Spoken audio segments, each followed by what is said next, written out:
James Findler of Langley, British Columbia, Canada. You know, the very essence of the mental game is this. The only reason an event matters is because we make it matter.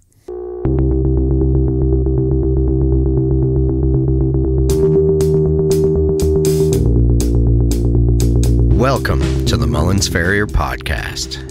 Every horse, whatever it was doing, had a season. Once their competition season finished, they took the shoes off, they chucked it out in the field with some other horses, and it had a 2, maybe 3 months period where it went and remembered what being a horse was all about.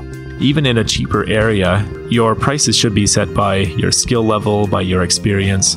And some people might not feel that they're worth, as much as others. But if you're only charging $160 to shoe a horse, then the only way you're making money is on your trims. The WCB was a way to make sure that you kept the trade alive. I think I'm a custodian of the trade, so it's like we have to keep it going. It was hard, but you adapt and overcome, and that probably gets to me where I am now. It's problem solving. Horseshoeing's problem solving, and back in the day it was problem solving how to be as strong as the older apprentices. So it's all about adapting and overcoming, which was good. I know we learn every day, but you do have to put yourself outside the box and just continue to learn, which is why I was just trying to do my fellowship, because I still have apprentices, and if I stay at my AW, I'm stagnant.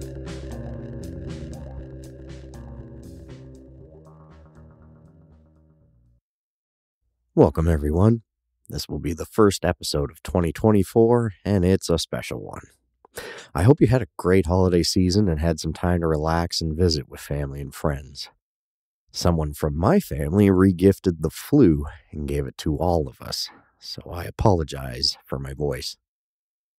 Well, we ended 2023 with a legend who calls Canada home, and we will start 2024 with another one. James wasn't keen at first to do the podcast, but in Calgary, I had a team of folks who laid on the peer pressure nice and thick. I also had a wingman in Jack Cadle for this one. Jack's own episode was released just a few months ago, and as one of James's former apprentices, he was a big help in getting some good stories and background out of James that I wouldn't have been aware of. But I should say, even with all of this help, I failed to mention in the episode, and James humbly forgot to mention it himself, he was inducted into the Horseshoeing Hall of Fame in 2012. Anyway, I had a great time getting to know this legendary competitor, judge, and shoeing mentor. As promised, it's a special one to start the new year off. I hope you enjoy the conversation as much as I did. So I met James for the first time at Summit and tried to peg him down for an interview, but he was being elusive. You bet. But I had some assistance here today, and we're kind of closer to your hometown too. So Yeah, you are. It's Calgary's my second favorite place in Canada. I tell you what, it's a pleasure to be here and see this World Championship that they've got going here with Craig, and to be up at Spruce Meadows is a pretty special time in life, and it looks like it's going off without a hitch so far, and looks like everybody's having a good time, and it's good to see all the competitors again from all over the world. And yeah, now this isn't your first time at the World Championships, is it?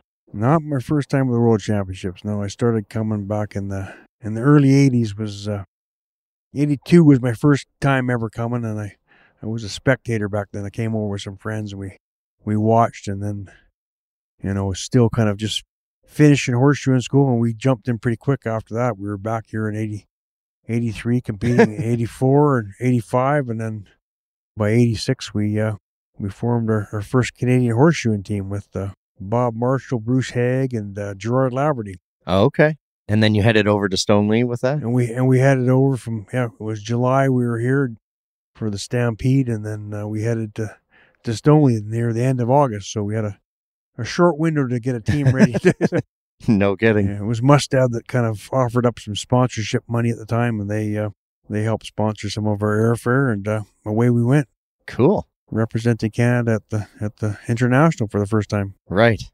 Which was exciting times and overwhelming times as well, because they were not ready for the challenge really, but we had lots of help along the way from Bob Marshall and Dave Duckett. Tom Allison offered his shop up over there.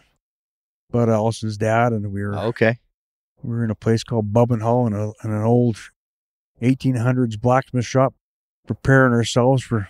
So how early did you go over for that? We would go over generally probably, I think, about a week earlier, and then try to kind of get as much help as we could. Yeah. And that still wasn't enough at the time, but it was good. They were pretty helpful over there, getting horses for us and letting us use their shops. Cool.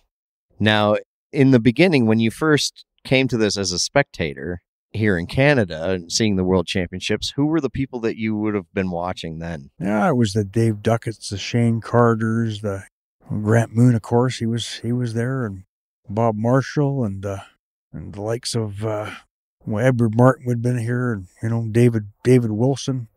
Just a lot of top guys. It was a big spread of talent back then. Yeah. And then after seeing that and going home and deciding we want to compete at this, how did you prepare to come back the next year and compete at that level?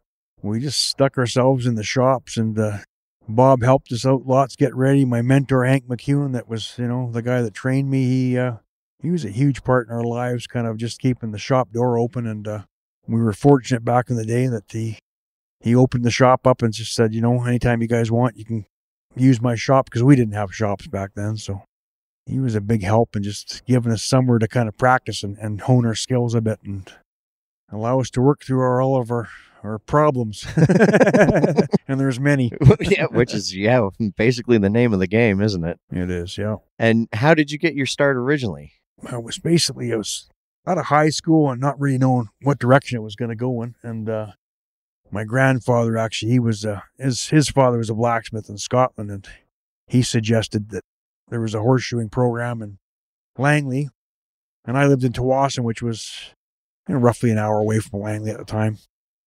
And he suggested that I take this horseshoeing course, and I thought, oh, all right, I'll give it a go. But I never thought of it as a job. I just thought to help us with our own horses at home at the time. And instead of making the drive every day for an hour to school, I ended up moving in with my grandparents that lived at the foot of 200 Street, which was basically 15 minutes from the college at the time. So they were shocked as hell when I showed up with my bags and said, you invited this, me to go to horseshoeing school, and I'm going to come live with you because you're closer.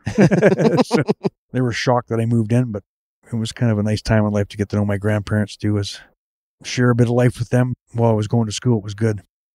So how long would the program have been back then? That's the sad part. They used to call us 9-week wonders.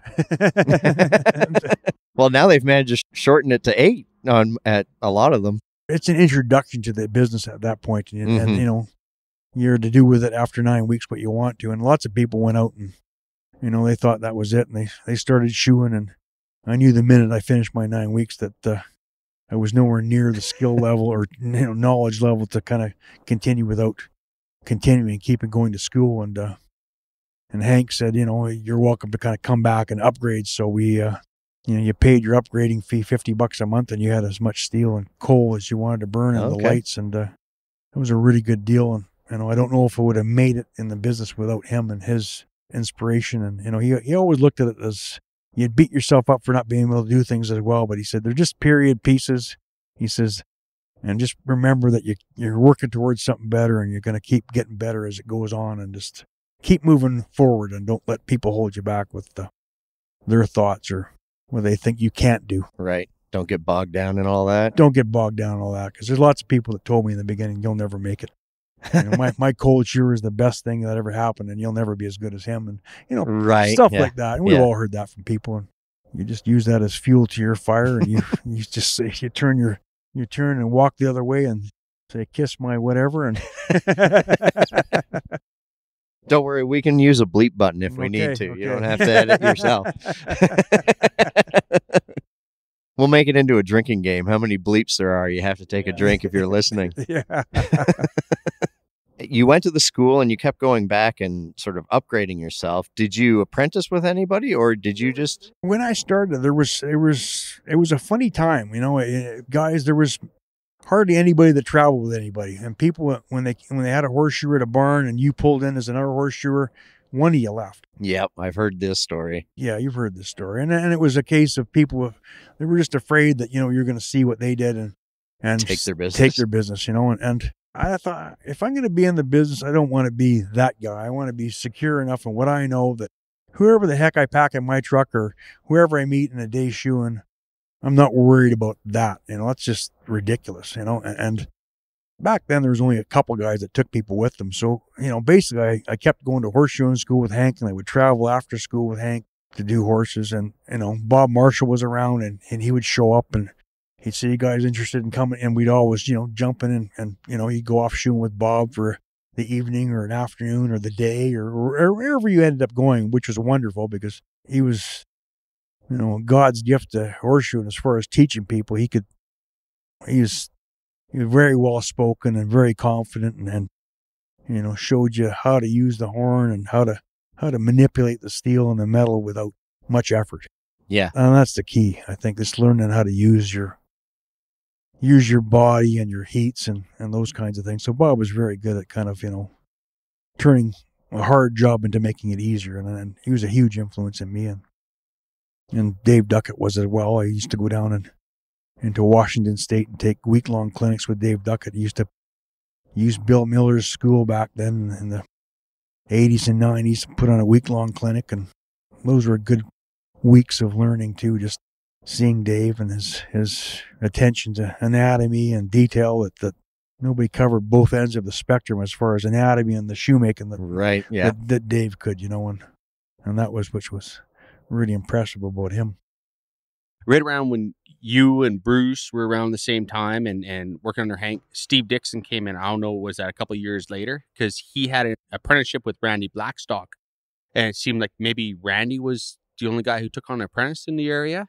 Yeah. Randy Blackstock was one of the only guys that really took on an apprentice in the area. And Steve lived up where Randy Blackstock lived up in Maple Ridge, just down the road. And they had a long connection from early days of Steve being involved in the horse business and Randy took on Steve, which was lucky for Steve. We were all looking for somebody like Randy to go work with because Randy at the time was he was the kind of guy back in the 80s that he handmade everything on the job, concave. Oh, okay. When he had a coal fire in the back of his truck and it was quite something, just that soft coal fire. There's not much noise. You could talk and just watching Randy work and Steve work together was a lot of fun, but that was probably one of the only apprenticeships that was really available at the time in our area. And I was maybe too far away at the time to kind of think that way of driving that far, I guess. I don't know, but I drove to the college and I said, we'd do as much of that as we could with Quentin and Hank, and it worked out. And then also you said you had a lot of influence from Dave Duckett and Bob Marshall, but I know riding in the truck with you talked a lot about Gunnar Gatsky. When did he come in? Well, yeah, Gunnar Gatsky was another favorite of mine too, as far as shoe and show jumpers. I mean, he was around the late 80s, and Hank was Gunnar's mentor. And I don't know if you've ever seen the Gunnar Gatsky Hall of Fame speech. You got to YouTube it because it's the Golden Horseshoe speech by Gunnar Gatsky, and everybody in the horse business should YouTube and listen to Gunnar because Gunnar was special. He was excited. He was exuberant. He shod some of the best horses in California, and passed away not too many years ago now. But he was a good horseshoer and he was part of my learning career too, with coming up and giving clinics and coming up into the area and explaining shoeing show jumpers and these kinds of things in California, which was pretty impressive. Yeah. Now the show jumper stuff, would that have been up here at that point?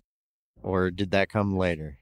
That was kind of coming up here. It was the early 80s. There was a lot of, when I started, there wasn't much of the European warm blood, so to speak. There was, one Dutchman that was bringing horses in from Europe, and he was starting that European invasion of horses. And, back in the day when I started, the thoroughbred was mainly and that's what I've heard. The go-to hunter jumper. And then they started to get away from it, but. Right. And Gunnar, is that not the namesake of the Gunnar hammer? My favorite clipping hammer. Yeah, the gun. Yeah, Gunnar had some crazy ideas. He was the guy that also took the anvil and put the big kink in it. So you just. Oh, okay. you had the bent horn, so you just swiveled your body to, shape at the horn, or you'd be on the Right. you're on the main part of the amble. Yeah, he had some funny ideas, but he was always thinking, Gunner, who was anybody that ever met him he was a really neat guy to be around. He was ahead of his time, with a lot of his thinking. Okay. Now, what are some of the things that you learned off of somebody who specialized in hunter-jumper stuff from California? Were there any takeaways that you then started using on the warm bloods invading the North? Just basically, covering them well, and, just back in the day, I think, I shod horses with concave shoes for probably the first 20 years of my life. So that was a big thing that we did, and made a lot of my own shoes, but just fitting feet properly, I guess, is the main thing. Fitting toes, and some of these guys don't fit toes down on some of these jumpers, and that's a big problem for horses. Yep. Because they can't push off with a hind toe and move properly. So right. I think anybody that shoes jumpers knows that you gotta fit toes. That's what pushes the whole thing. Yeah, it's interesting because you do go to certain areas where it's a main hunter-jumper area, and you run into the setback shoeing. Like especially the Northeast, it seems to be a fairly popular thing, and I see it a lot down in Florida. And that was kind of what I came up in. Yeah. And then once I started fitting toes, or attempting to, I really found that all of a sudden my feet started to look like feet again. And your feet look better, and your horses move better, Yeah. Like Randy Lucart explains, that hind end is like an engine hoist. You have to kind of have some feet on that engine hoist to hold that engine up. So if you don't have toes out there, you're not supporting what you need to support. And horses don't have push off and purchase, which pushes the whole front end and moves everything. So they struggle behind, and then they struggle in front, and then you got train wrecks all over. But right. Yep. That makes sense. But that takes years to figure out sometimes. So yeah. Well, and I think the aversion to it for some people is the fact that it is harder to learn to fit a toe. Yeah. Right? It's a lot easier to knock a shoe It back. is easy to pull a shoe out of a box, drag it back to where those clips fit on, and rim it back, or whatever you do to kind of make it hide underneath the toe. But you're not doing yourself any favors, or the horse, Right. I see a lot of horses struggle. And people this summer that we shod for that, were complaining about they couldn't make it down the lines, or their distances, everything was off, and it was just horses that were just shod, 3 and 4 days ago, that we just put toes back into the shoes and got them back to their horses by just fitting toes, Right. Nothing rocket science, but it made a big difference in putting a 3/8 inch of toe back out on a hind end, and supporting it. And we don't think in that manner that 3/8 of an inch is that much, but to that horse, that's enough. That's all he needs to kind of all of a sudden start moving better, Right. And then you get the feedback from your clients. You get you get feedback. I had a lady this year, she was coming flying at me with a golf cart. I thought, oh, here we go. One that we had done. And I thought, but she was thankful that we did what we did, and she was able to go win a class after competing for a few weeks and not getting any ribbons. Just changing that on her horse gave her horseback she felt, and she had a hind end back to push off with again. So right, which was kind of neat. You don't think sometimes that we make that much of a difference, but we do, and that's the thing, is that you need to kind of pay attention to those things, because as much as you don't think it matters, Yeah. And we don't always get that feedback from the clients, right? We get the negative. I was standing talking to another horseshoer at the time, and I said, this is either going to go well or it's going to go bad. and luckily the lady came up, and it was a good thing. Yeah, you never know. You never know. Yeah. Often it's the no news is good news. Yeah, thing, right? That's what I was going by. But when they started coming uncomfortably quick with the golf cart this summer, I was like, oh. Here we go. Here we go. Now, you're somebody who you started competing at that higher level, and then you started winning at that higher level. Yeah, it took me a number of years. I worked hard. It would be the point where I became obsessed, like many of us do, and you feel to be in that next level, you need to kind of sacrifice some things. So there was a lot of years I didn't go on holidays. I was married at the time. When they would say we're going to go on holidays, I'd say great, and And I looked at that as my window of 2 weeks of Right. shop time. Right. Yeah. And you're going on holidays, which wasn't good. And I know my kids and whatnot, it wasn't the best thing for them, but for me, it was the only way of myself to kind of better myself. And I my son, he's a farrier down in Texas now, and he's moved to Texas, and he's been able to balance it out and do pretty good things, Matthew, with keeping his family life and his competing life at a good balance, Right. Which is a struggle. Which is a struggle for all of us. It's kind of Mm-hmm. but he does a good job. This will be the point where I'll ask you to boast a little bit. What were some of those placements that we were just discussing it before we started this? I mean, I had a good year in 93. I won the shoeing in 93. And at Calgary at the World Championships. I remember that year they were calling out the placings from, I think, 6th place, and they kept going up higher. And as they were getting higher, I was leaving because I'd put a lot of effort into getting ready, and I was leaving. I was packing my tools, and I was at the back, and there's a guy by the name of Art Galley that run the show at the time, and he says, "I think you should stay around." And I said, "I don't think so. I think I'm going to leave." And he says, "I think you should just stay around." I kind of heard them go from 6th all the way to 3rd and 2nd, and I thought, who the hell's won this thing? And I got the shock of my life when they said I did. But yeah, it was a tough year that year. I remember being there in that top 10 and looking down the row, and a lot of guys had run themselves into time constraints with getting their shoes judged and then getting nailed on and finished in time. And, right. And that's where I think I got lucky that year. Was the judges were a little bit taking their time, maybe judging a bit, and then the competitors didn't leave them enough time to cover. Okay, yeah, to cover. So what was the other? 96 had a good year too. I worked hard that year. I remember making boxes and boxes of shoes, and I think it was probably the same time that Bob Marshall and Richard Ellis, they showed up to my shop that one year, and they kind of took a look, and it was quite a ways out from Calgary still, but I was getting ready for Calgary, and I made boxes of shoes, and Bob, he said, "Man, you're really ready for this, this." And I thought, yeah, I am. I've been making a lot of the shoes in the time. And Richard Ellis, he took a look at all my shoes, and he says, "Yeah, there's a lot of shoes he's made, but not one done right." And I was like, whoa. Yeah. He says, "You should just take some time," he says, and you can do it in the time, but just take the time and make them proper, he says, and you'll do it fine in the time, and that kind of changed my life a bit too, as how I looked at things, because it was a good slap in the head that I needed, as far as I could have made shoes fast in the garbage, but you got to put the quality in if you want to compete against the Grants and the Billies and whatnot. Right.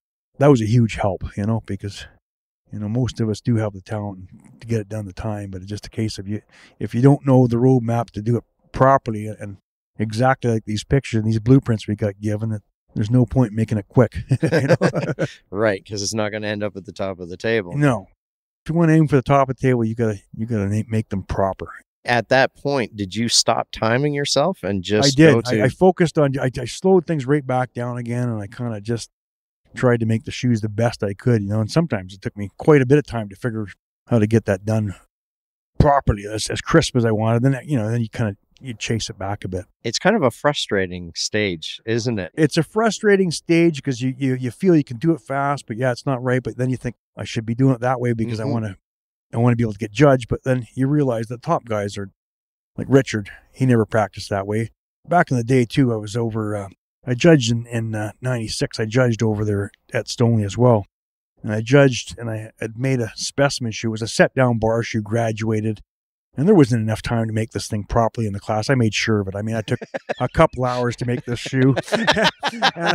And lo and behold, the only guy over there in the Welsh team that makes this thing exactly and better than mine, Richard Ellis, Right. I said, there wasn't enough time to do this like the way I did. I said, I made sure of it. And he says, there wasn't enough time to do it any other way. He says, if I wanted to, he said, it had to be like yours. Amazing, Huh.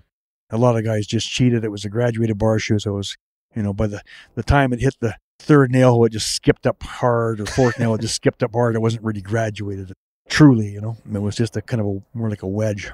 Right. But 96 was a good year. I won the forging championship that year in Calgary, which was a big thing prior to going to England to judge England. So I wanted to do well prior to going to England, just to kind of let those guys know that, I deserve to be here. I'm going to put the effort in, and I was fortunate. Like the 96, I judged Stoney. with David Smith, who's here competing today at 60 years old. He's amazing. 2002, I judged with Richard Ellison. I judged the Calgary Stampede, which was, I always wanted to judge with people that, I was kind of a bit bad that way. I'd get asked lots of times to judge, and I'd say, well, who do you have planned? And they would say, and I would fade away. But, Oh, really? Quite a few times I kind of passed up on some things I shouldn't have. But when I had good people that were judging with me, I felt that was what I wanted to be around. Good competitors that knew what they were looking at as well, So you were looking for people more like-minded, would you say? Yeah, like-minded. And I imagine that's a pretty big step, being asked to judge at a competition like that. It is. Back then, they did a demo. Yep. Judges did a shoeing demo. And you got to explain how you practice more than the competitors, or just as much, just to do the shoeing demo for the competitors.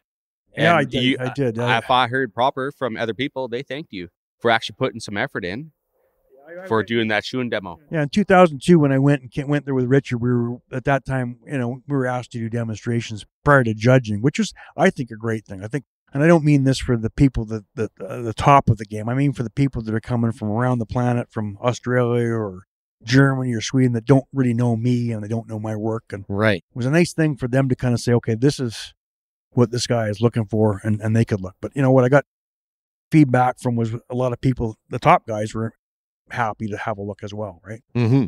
And see what you did. But yeah, I practiced for months and months just for that one moment to go and do the demonstration and make sure everything went off as polished as it would be if I was competing, right? So right. It's almost more pressure. It is more pressure because you got everybody's eyes and they're standing all around you, and you're, it was a lot of pressure, but it worked out well enough after, but I said, I had to put a bit of effort into getting ready for that too, because I didn't want to come in. Right. Not do that, but. So pressure is something that I've kind of been asking people about as I was walking around the competition arena today. When you're competing at that level, how do you deal with the nerves and everything leading into it? Or is that something you just naturally don't have an issue with? I have a huge issue. Okay. Anybody that knows me. Oh, really? Okay. Jack's laughing. For me, if I wasn't kind of stressed or wasn't amped up, I was not ready. I use those keen senses to kind of help me, in a sense. And that's what I'm used to compete. And I think being ready, if you're ready, that helps you calm down a bit too. If you're prepared, and, the years I was really prepared, I felt calm and at peace. And if you could feel some of these classes that actually would slow down because you were ready. But when you weren't ready, you were kind of chasing something. And then nerves, of course, are hard on you, and dropping tools or, Yeah, I find I make a lot of silly decisions when you're under that kind of stress, right? Your brain just doesn't seem to work at the same. Yeah, it can be tough. It's a real thing. So it was preparedness that was your solution to it? Preparedness was my solution, yeah. And if I could be prepared well enough, any competitor in any sport, whatnot, when you're competing and you're in yours, you hear about the zone. And I think anybody that's competed at any higher level, when you're in a zone, it means that you can block just about anything out, and you're so focused on what you're doing, and you're kind of chilled out in your own space, and you've blocked everything out. You're in your happy spot. And when you're there, you're good. And I competed lots too, where I can hear people talking and all that kind of thing going. That throws me off because I know I'm not right. You're not in that zone. I'm trying to get to that zone, and I can hear people talking. I'll never forget competing in England at one time, and I was, Bob Marshall was leaning over, and he's going good. It was a individual class. You had to make a roadster and put a forward shoe on the foot. And I could hear Bob saying, "Oh, he's going great. He's going this and doing that." And then I went and turned my roadster the wrong way because I was listening to Bob. Right. Yeah. And I was in the zone.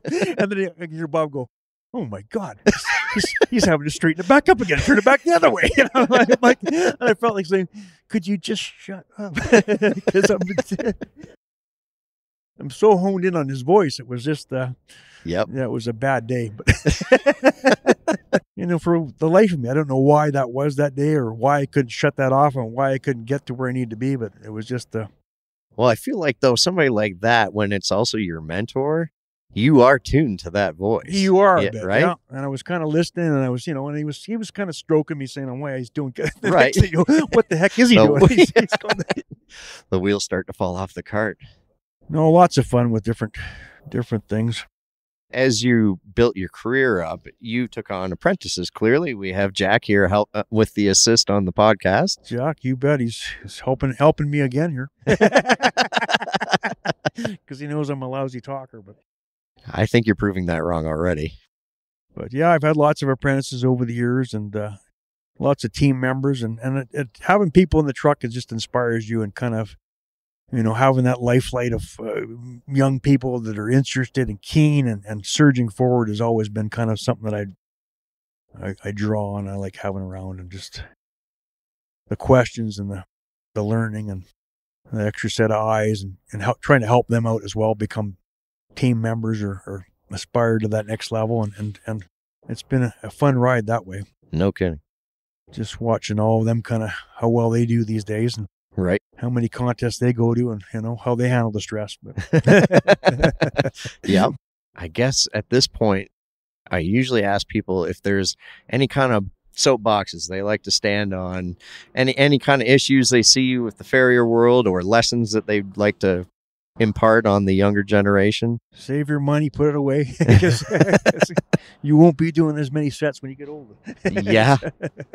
You got to kind of enjoy it the whole way. I've never looked at this as, like I said, if you find something you love to do in life, you'll never work a day in your life. So that's kind of the way I felt about the farrier industry. It's kind of something that I never looked at to make money when I started. It was just, I really enjoyed it right from the get-go. And, it's just evolved from there to be something special, The horses, some of the people, it's a pretty cool industry to be involved in, and to be able to get around the planet and kind of come to events like this. It just keeps you, even though I wasn't competing here, just, the last few weeks it was hard just thinking about coming here. I was like, I have to get here somehow. I have to make the time, because it's just, it's a part of who I am, and to come and watch Jack and Ian and Justin and some of the other guys competing, it's a wonderful thing.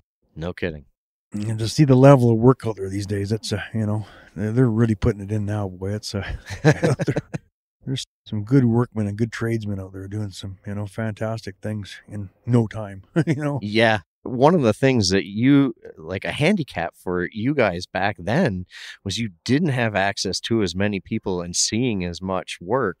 No, we as didn't. you do now, there was, right? There was no internet, no YouTube, Yeah, all these things that when you went to a clinic, you really felt you'd stolen something from the world, because you went to a clinic with Dave Duckett and nobody else you knew saw Dave Duckett that week. Right. Yep. And he wasn't on YouTube, and he wasn't, he wasn't able to help. And so you felt really special, Right. and you did walk away with a lot of goods. And same with Bob, there was a lot of time spent with him too that was wonderful, because he, any of these guys that were giving the clinics, of course, they traveled the world, so they were learning from other guys, so they were sharing what they had learned from other people as well, which really helped in making some of the different shoes that we had to make, because like I say, you had to do a lot of figuring back then. There was no Craig Trinka YouTube video on a how-to thing. What they've done these days with all that has really kicked it to a new level, and then made it probably harder. Right. I think there's a lot of guys out there that at any given day, could knock one out of the ballpark and just really do unbelievable work. So yeah. Well, it's pretty cool to be able to have this here again. It is. And it is. See that, right? In person. Yeah. We're fortunate. I always looked at Calgary as it's a 12-hour drive, an hour flight, and, why wouldn't you not be here? Right. From BC, for me, anyway. It's been wonderful, like I say, for the years of just meeting the different guys and knowing who they are, and being able to phone people on different horses that they specialize in and ask them questions, too, about how they'd handle the situations. Opens that door, too, to putting a face on a name and having that camaraderie, Yeah. This portion of the podcast is called the Stratum Tectorium. These are the short answer, surface stuff questions, but it's okay if the guest wants to go deeper. Enjoy. Do you have a favorite book? I've never been a reader my whole life. Horseshoeing has been my only savior in reading because I am an information reader. So I read what I need to know. Yep. It's a funny thing. And I never, until Horseshoeing came along, I might not have read much. I tell you what, But when horseshoeing came along, it was, I couldn't get enough of reading different articles by different people. So did you have a favorite sort of venue of doing that, like the American Farriers Journal? Yeah, or- American Farriers Journal. They were great. Randy Lucar, a lot of stuff he's written. A mentor of mine, he's one of those guys that's just next level, scientific genius as far as, making horses move properly and work. Yeah, you need a calculator when you work around Randy. But Yeah. having said that, he was a big part of, I think, a lot of top guys too, and how they put the mechanics in their shoeing. Right. Favorite brand of nails? Any nail that works. All right. What shoe sizes would you generally have to stock the most of, or length that you cut? We used to cut a lot of 13 inches, and I use a lot of keg shoes these days, and probably a lot of 2s, 3s. That's probably our size horses we shoe, and quite a few 4s as well. So Okay. Yeah. And are you shoeing mainly hunter jumpers? Hunter jumpers, dressage horses, yeah. Some old retirees that are just, I've shod from day 1 till 30, and they're kind of moving out of the clientele. Right. Yeah. One way or another. Yeah. Those easy money ones that you like to visit every 5 to 6 weeks. Right. Yeah. Yeah. Favorite make of rasp? I use Safe Edge is what kind of I've been accustomed to using, and they really, on the buffing wheels, they sharpen up really well. So I've kind of been able to drag a lot of horses out of them. So if I would have known that back in the 80s, I would have had a lot more money. But yeah, think of how much you spent. Yeah, I remember learning about sharpening them and thinking, yeah, I should have done this years ago. Yeah, what a waste. Eh? Yeah. We all kind of, whoever started that was, a game changer. No kidding. Do you have a dream farrier rig? Yeah, a golf cart with my golf clubs in it. Now that is the first time I've got that answer. That's my dream farrier All right right. there. Favorite rounding hammer? It's kind of like driving cars. If I had lots of different cars, there's different hammers I've used for different things. The Schoen to the Gardner to had some old J Sharp hammers, which are just, classics that you love using for certain things. Yeah.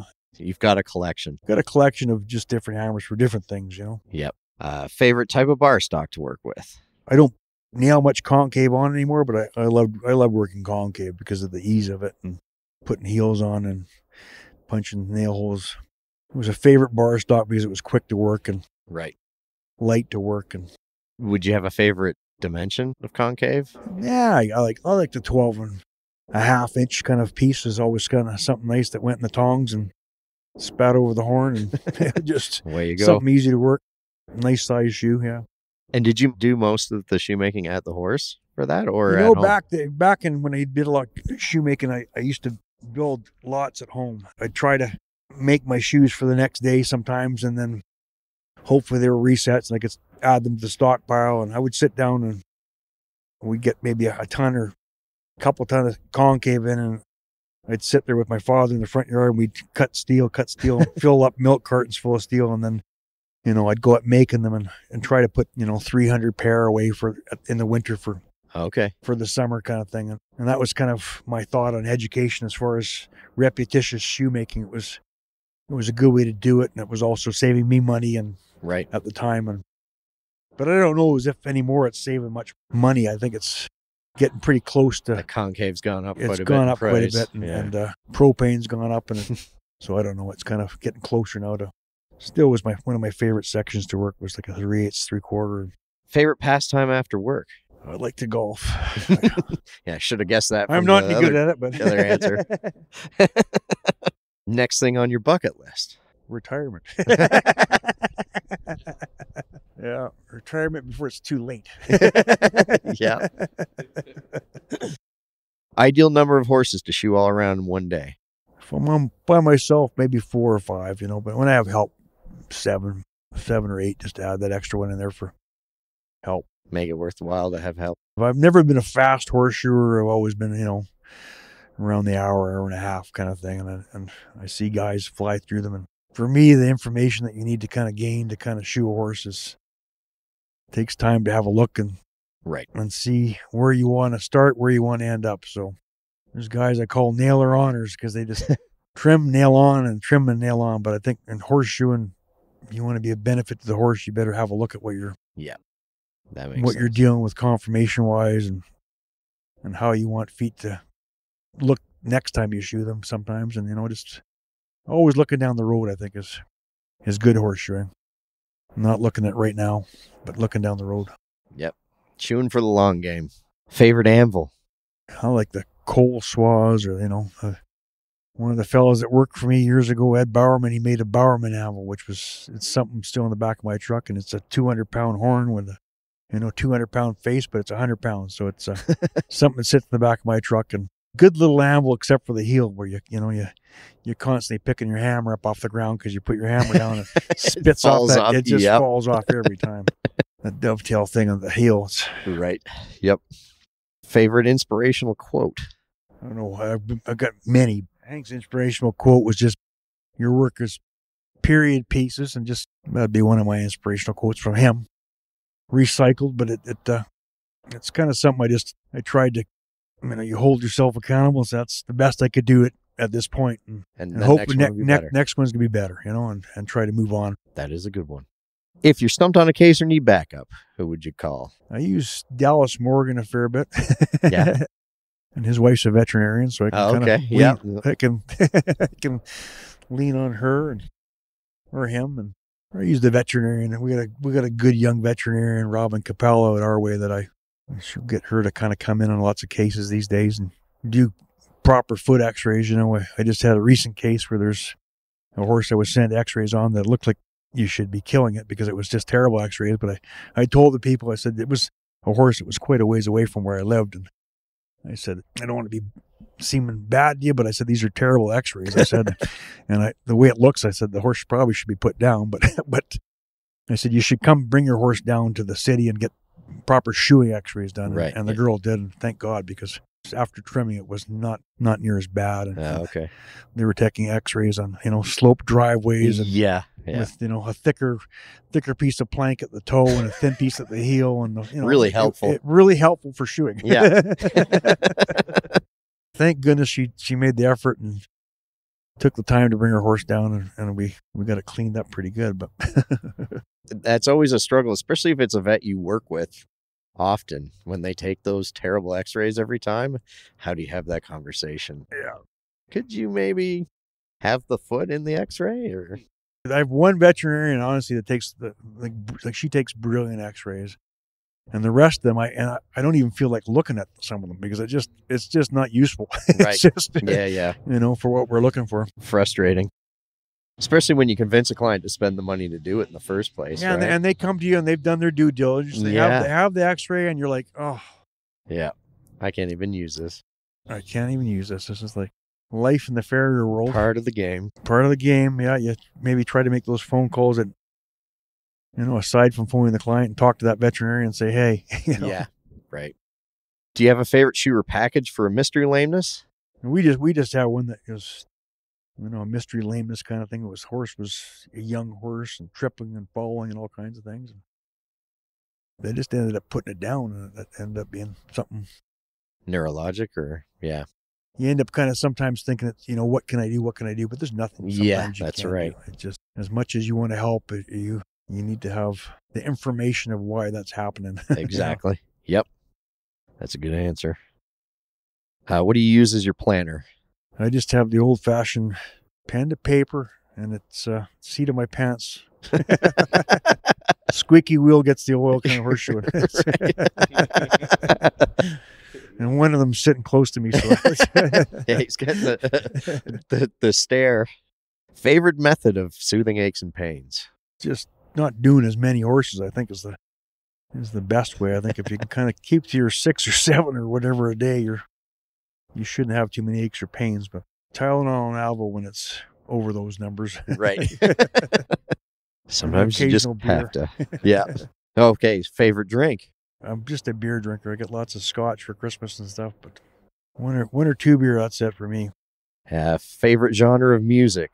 Oh, I'm kind of all over the map. I'm country to rock and roll to Bob Marley, whatever. It's I like it all. Varied. Do you work out? I used to. I should again, but Well, that's what the golf course is for. yeah, it is. Now, what would you have been if not a farrier? Boy, probably a wreck. I don't know. I would have probably been in construction or something like that, and been like most of those guys, kind of bored to death with their lives. Yeah.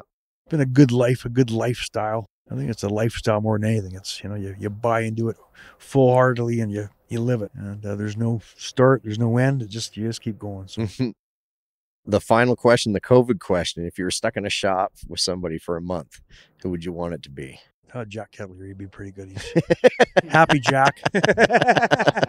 It would be an entertaining month. It would be entertaining. Yeah. There's never a bad day going to work with Jack. No, I can picture that. Yeah. It was always good. Yeah. At the start of our podcast, when I did the intro the other day, I said, you might think that you accidentally turn your speed to 2 times on your podcast listening, but no, that's just the way Jack works. That's just how his brain works. Well, thank you very much. See, you thought you had nothing to talk about. Yeah, I still feel that way. And here we are. Here we are. Yeah. Well, thanks, guys. Before I let you go, I wanted to say thank you to all of you who took the time out of your busy lives to hear the stories of your peers. To those of you who have reached out to send me a kind word or guest suggestion. To all of the guests who said yes to my request for an interview. And to all of you who have supported this endeavor by buying the podcast a coffee, buying some swag, building a hammer and donating it, or bidding on and winning said hammer, and of course to the suppliers in our industry who sponsored an episode or 4. People often ask me how much money I make off the podcast, and I have to chuckle. To ensure the quality of the sound and the edited end product that you hear, it costs a great deal. And most of that cost comes from my pocket. If this was a business endeavor, my accountant would be telling me to sell the farm and get out. But that is not what this is about. Never has been. I could never put a monetary value on the experiences I've had, the friendships I've made, and the people it has helped, myself included. So thank you. I'm sure you've all heard me mention Heather McPherson at Twisted Spur Media, who takes the audio catastrophes that I send her and turns them into the polished episodes you get to hear. Well, she reached out just a little while ago with a stat about the popularity of the podcast. And I wanted to share that with you today because you are all the reason for it. This podcast is one of the top 1.5% most popular shows out of 3,255,337 podcasts globally, ranked by Listen Score. And while I don't know what all goes into coming up with that rank and that score, I'm told that it is quite the landmark. So thank you. It has been quite the journey, and I hope it's nowhere near its end. Well, until next time, take care of yourselves and each other out there. We'll talk soon.